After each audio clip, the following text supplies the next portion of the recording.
ತಗೊಳ್ಳ 16 ವರ್ಷದ ನಂತರ ನವಗ್ರಹ 2 ಮತ್ತೆ 16 ವರ್ಷದ ನಂತರ ನವಗ್ರಹ ರಿಲೀಸ್ ಆಗ್ತಾಯಿದೆ. ಸೊ ತುಂಬ ಖುಷಿ ಇದೆ, ಯಾಕಂದರೆ ಚಿಕ್ಕ ವಯಸ್ಸಲ್ಲಿ ಈ ಮೂವಿ ನೋಡಿದ್ದು. ಇವಾಗ ಮತ್ತೆ ಪ್ರಸನ್ನ ಥಿಯೇಟ್ರ್ ಮುಂದೆ ಇದ್ದೀವಿ, ಅದೇ ಪ್ರೀತಿ ಇದೆ ಜನಕ್ಕೆ. ನೋಡಿ, ನೀವು ಹೌಸ್ಫುಲ್ ಬೋರ್ಡ್ ನೋಡಿದ್ರೆ ಗೊತ್ತಾಗ್ಬೋದು. ಸೊ ಮತ್ತೆ ಈ ಸಿನಿಮಾ ಸೆಲೆಬ್ರೇಟ್ ಆಗ್ತಾಯಿದೆ, ಮತ್ತೆ ದರ್ಶನ್ ಸರ್ ಸೆಲೆಬ್ರೇಟ್ ಆಗ್ತಾ ಇದ್ದಾರೆ. So I feel happy. Kannada ಮೂವಿಗೆ ಅದು ರಿಲೀಸ್ ಆಗ್ತಿರೋ ಮೂವಿಗೆ ಇಷ್ಟೊಂದು ಕ್ರೇಜ್ ಇರೋದು. ಆ್ಯಂಡ್ ಮೋರ್ ಓವರ್ ಚಿಕ್ಕ ವಯಸ್ಸಲ್ಲಿ ನೋಡಿರೋದ್ರಿಂದ ಒಂದಷ್ಟು ಕ್ವೆಶನ್ಗಳಿತ್ತು. ಆಲ್ರೆಡಿ ದಿನಕರ್ ಸರ್ನ ಕೇಳಿ ಕ್ಲಿಯರ್ ಮಾಡ್ಕೊಂಡಿದ್ದೆ. ಅಂದರೆ ಹೆಂಗೆ ಮಾಡಿರ್ತಾರೆ, ಧೂಮ್ ಸೀರೀಸ್ ಥರ ಇತ್ತು ಒಂದು ಅವಾಗಲೇ ಇದು. ಸೊ ಅವತ್ತಿಗೆ ಹೈಡ್ ಇತ್ತು ಈ ಸಿನಿಮಾ. ಬಟ್ ಇವತ್ತಿಗೆ ಪ್ರತಿಯೊಬ್ಬರು ಅದನ್ನು ಅಪ್ಕೊಂಡು ಮುದ್ದಾಡ್ತಿದ್ದಾರೆ ಅಂತ ಕೇಳೋದಕ್ಕಾಗಲಿ ನೋಡೋದಕ್ಕಾಗಲಿ ತುಂಬ ಖುಷಿ ಇದೆ. ಆ್ಯಂಡ್ ಚಿತ್ರಮಂದಿರಕ್ಕೂ 50 years ಆಗಿದೆ. So cinema also 16th year ಆದಮೇಲೆ ರಿಲೀಸ್ ಆಗ್ತಿದೆ. ಸೊ ಎಲ್ಲ ಕಡೆ ಸೆಲೆಬ್ರೇಷನ್ ಅಟ್ಮಾಸ್ಫಿಯರ್ ಇದೆ. ಸೊ ತುಂಬ ಖುಷಿ ಆಗ್ತದೆ ಇಲ್ಲಿ ಬಂದಿರೋದು.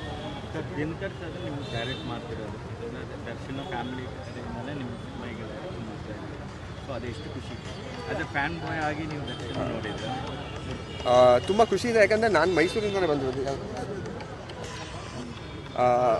ನಾನು ಮೈಸೂರಲ್ಲೇ ಹುಟ್ಟಿ ಬೆಳೆದಿದ್ದು. ಸೊ ಚಿಕ್ಕ ವಯಸ್ಸಿನ ದರ್ಶನ್ ಸರ್ನ ನೋಡಿದ್ದೀನಿ ಆ್ಯಂಡ್ ದಿನಕರ್ ಸರ್ನ ನೋಡಿದ್ದೀನಿ. ಆ್ಯಂಡ್ ಮೋರ್ ಓವರ್ ಅವ್ರ ಮೂವಿಯಲ್ಲೇ ಮಾಡ್ತಿರೋದಕ್ಕೆ ತುಂಬ ಖುಷಿ ಇದೆ, ಯಾಕಂದರೆ ಅವ್ರು ಕೊಟ್ಟಿರೋ ಮೂವೀಸ್ ಅಷ್ಟು ಹಿಸ್ಟ್ರಿ ಇದೆ ಕನ್ನಡ ಇಂಡಸ್ಟ್ರಿಲಿ. ಆ್ಯಂಡ್ ಜೊತೆಯಲ್ಲಿ ಆಗಿರ್ಬೋದು ನವಗ್ರಹ, ಸಾರಥಿ, ಎಲ್ಲದಕ್ಕೂ ಒಂದು ಹಿಸ್ಟ್ರಿ ಇದೆ. ಆ್ಯಂಡ್ ಇಂಪಾರ್ಟೆಂಟ್ ಮೈಲ್ ಸ್ಟೋನ್ ಇದೆ ಕನ್ನಡ ಇಂಡಸ್ಟ್ರಿಗೆ ಆ ಸಿನಿಮಾ.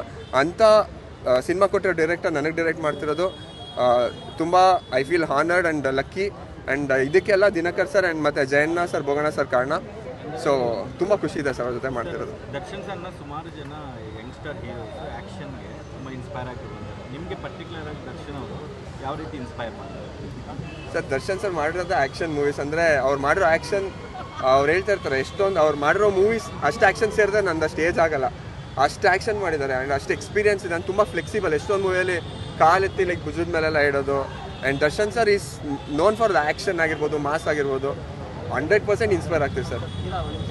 ಪ್ರತಿಯೊಬ್ಬರೂ ನೋಡಿದಾಗ ಒಂದೊಂದು ಎಲಿಮೆಂಟ್ ಅಂತ ತೊಗೋತೀವಲ್ಲ, ದರ್ಶನ್ ಸರ್ ಅಂತ ನೋಡಿದಾಗ ಹ್ಯೂಜ್ ಆರ ಸರ್. ಫ್ಯಾನ್ ಆಗಿ ಈಗ ಅವ್ರಿಗೆ ಸ್ಪೈನಲ್ ಕಾರ್ಡ್ ಆಪರೇಷನ್ ಮಾಡ್ತಾ ಇದ್ದಾರೆ. ತುಂಬ ಆರೋಗ್ಯದಲ್ಲಿ ತುಂಬ ವ್ಯತ್ಯಾಸ ಆಗಿದೆ. ನಿಮಗೆ ಯಾವ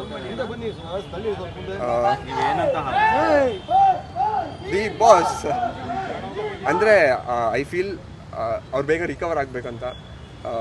100% ಆಗ್ತಾರೆ. ದರ್ಶನ್ ಸರ್ಗೆ ಆ ವಿಲ್ ಪಾರ್ ಇದೆ. ಆ್ಯಂಡ್ ಏನೇ ಸಮಸ್ಯೆ ಇದ್ದರೂ ಲೈಕ್ ನಮ್ಮ ಡಾಕ್ಟರ್ಸ್ ಇದೆ ಟೇಕ್ ಕೇರ್ ಮಾಡೋದಕ್ಕೆ. ಆ್ಯಂಡ್ ಫ್ಯಾಮಿಲಿ ಇದೆ ಆ್ಯಂಡ್ ನಾವು ಫ್ಯಾನ್ಸ್ ಇದ್ದೀವಿ. 100% ಅವರು ಆದಷ್ಟು ಬೇಗ ಗುಣಮುಖ ಆಗ್ತಾರೆ. ಆ್ಯಂಡ್ ದರ್ಶನ್ ಸರ್ಗಿರೋ ವಿಲ್ ಪಾರ್ ಮುಂದೆ ಅದೇನು ತೊಂದರೆ ಆಗಲ್ಲ ಬಿಡಿ ಸರ್. ಅವ್ರ ಜೊತೆ ಅವಕಾಶ ಸಿಕ್ಕಿದ್ರೆ ಸಿನಿಮಾ ನಟನೆ ಮಾಡೋದಕ್ಕೆ ಕ್ಲಾಸಲ್ಲಿ ಮಾಡ್ತಾರೆ, ಆ್ಯಕ್ಷನಲ್ಲಿ ಮಾಡ್ತಾರೆ ಸರ್? ಈ ಕ್ವೆಶ್ಚನ್ ನೀವೇ ಆನ್ಸರ್ ಹೇಳಿ ಸರ್. ನಾನಲ್ಲಿ ಎಲ್ಲರೂ ಹೇಳ್ತಾರೆ ಅವ್ರ ಜೊತೆ ಸಿಕ್ಕಿದ್ರೆ ಎನಿಥಿಂಗ್ ಸರ್. ಒಟ್ಟಿನಲ್ಲಿ ಡೆಫಿನೆಟ್ಲಿ ಏನಾದರೂ ಮೂವಿ ಆಫರ್ ಬಂದರೆ ಡೆಫಿನೆಟ್ಲಿ ಸರ್. ನೋ ಅನ್ನೋದಲ್ಲ, ಥಾಟು ಬರಲ್ಲ ಒಂದು ಸೆಕೆಂಡು. ಸರ್, ನೀವು ಮಾತನಾಡ್ತಾ ಬರದಲ್ಲಿ ಹೇಳಿದ್ರಿ ನವಗ್ರಹ 2 ಅಂತ. ದಿನಕರ್ ಸರ್ ಏನಾದರೂ ನಿಮ್ಮ ಜೊತೆ ಶೂಟಿಂಗಲ್ಲಿ ಇರಬೇಕಾದ್ರೆ ಅದ್ರ ಬಗ್ಗೆ ಡಿಸ್ಕಷನ್ ಆಯ್ತಾ? ನವಗ್ರಹ 2 ಬಗ್ಗೆ ಏನು ಹೇಳಿದ್ರು? ನೀವೇನಾದರೂ ಕೇಳಿದ್ರಾ? ಇಲ್ಲ, ನವಗ್ರಹ 2 ರಿಲೀಸ್ ಆಗುತ್ತಾ ಅಂತ, ಮಾಡ್ತೀರಾ ಅಂತ ನಾವು ಇವಾಗ ತಾನೇ ಒಂದು ಇಂಟರ್ವ್ಯೂ ಮಾಡಿದ್ವಿ, ರಾಯಲ್ ನವಗ್ರಹ ಅಂತ. ಅದ್ರಲ್ಲಿ ಕೇಳಿದೆ. ಅವರು ಎನಿ ಟೈಮ್ ಕ್ಯಾನ್ ಹ್ಯಾಪನ್ ಅಂತ ಹೇಳಿದ್ದಾರೆ, ಯಾವಾಗ ಬೇಕಾದ್ರೂ ಆಗ್ಬೋದು ಅಂತ ಹೇಳಿದ್ದಾರೆ. ನೋಡೋಣ. ಆದರೆ ನಿಮ್ಮ ಬಾಯರ್ಕೆ ಹೆಂಗೆ ನನ್ನೇ ತೊಗೊಂಡ್ರೆ 16 years ಇಂದ ನೀವು ಏನು ಮಾಡ್ತಿದ್ರಿ? ಫಸ್ಟ್ ಡೇ ಫಸ್ಟ್ ಶೋ ಹೋಗಿದ್ರೆ? 16 years first day first show ಹೋಗಿಲ್ಲ, ಫಸ್ಟ್ ಡೇ ಲಾಸ್ಟ್ ಶೋ ಹೋಗಿದ್ದೆ. ಬಟ್ ಅವಾಗ ಸ್ಕೂಲಲ್ಲಿ ಓದ್ತಾ ಇದ್ದಾರೆ. And one more thing, Darshan sir ಎಲ್ಲ ಫ್ಯಾನ್ಸಿಗೂ ಥ್ಯಾಂಕ್ ಯು ಸೋ ಮಚ್. ನಮ್ಮ ಮೂವಿಗೆ ರಾಯಲಿಗೆ ಸಪೋರ್ಟ್ ಮಾಡ್ತಾ ಇರೋದಕ್ಕೆ ಆ್ಯಂಡ್ ನಮ್ಮ ಬೆನ್ನಲ್ಲಿ ಬಂದು ನಿಂತಿರೋದಕ್ಕೆ ಥ್ಯಾಂಕ್ ಯು ಸೋ ಮಚ್. ಎಲ್ಲರೂ ಇವಾಗ ನವಗ್ರಹನ ಎಂಜಾಯ್ ಮಾಡೋಣ. ಸರ್, ಅಭಿಮಾನಿಗಳಿಗೆ ಕಿವಿ ಮಾತು ಹೇಳ್ತೀನಿ, ಏನು ಹೇಳ್ಬೋದು ಈ ಸಿನಿಮಾ ಮುಖಾಂತರ? ಅಭಿಮಾನಿಗಳು ಕಿವಿ ಮಾತೇನು ಸರ್? ಅವ್ರ ಹತ್ರ ನಾನು ಕಿವಿ ಮಾತು ತೊಗೋತೀನಿ, ಏನು ಮಾಡ್ಬೇಕು ನಿಮ್ಗೆ ಇಷ್ಟ ಆಗಿರೋ ಮೂವಿನ ಅಥವಾ ಲೈಕ್ ಹೆಂಗಿರಬೇಕು ಅಂತ. ಸೊ ನಾನು ಇನ್ನೂ ಆ ಪ್ಲೇಸಿಗೆ ಹೋಗಿಲ್ಲ, ಅಭಿಮಾನಿಗಳು ಕಿವಿ ಮಾತು ಹೇಳೋ ಅಂಥ ಪ್ಲೇಸ್ಗೆ ಹೋಗಿಲ್ಲ ಸರ್.